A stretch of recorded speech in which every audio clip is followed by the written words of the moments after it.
আসসালামু আলাইকুম everyone, Munna agro চ্যানেলে সবাইকে স্বাগতম।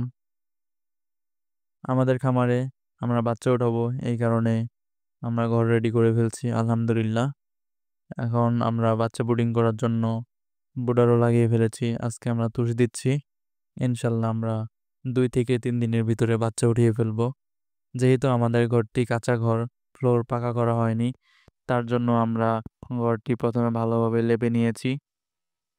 এরপর আমরা চুন, ব্লিচিং পাউডার এবং পটাশ দিয়ে ভালোভাবে জীবাণুনাশক করে নিয়েছি এবং আপনার বুডারের নিচে আমরা ধূপ দিয়ে আগুন জ্বালিয়ে এগুলা জীবাণুনাশক করে ফেলেছি।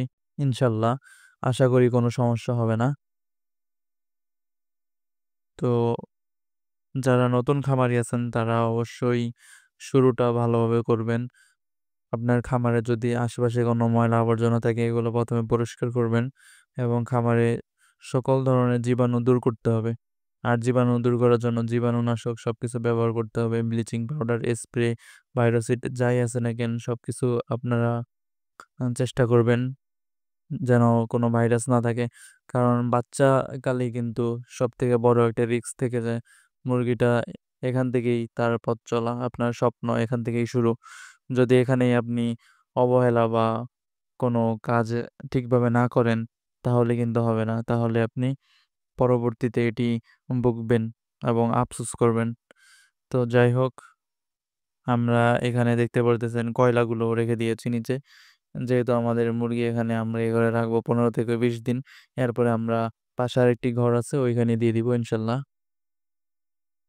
আর বাচ্চা ব্রুডিং করার আগে অবশ্যই দেখবেন ঘরের তাপমাত্রা কিরকম আছে না আছে, এটা দেখবেন।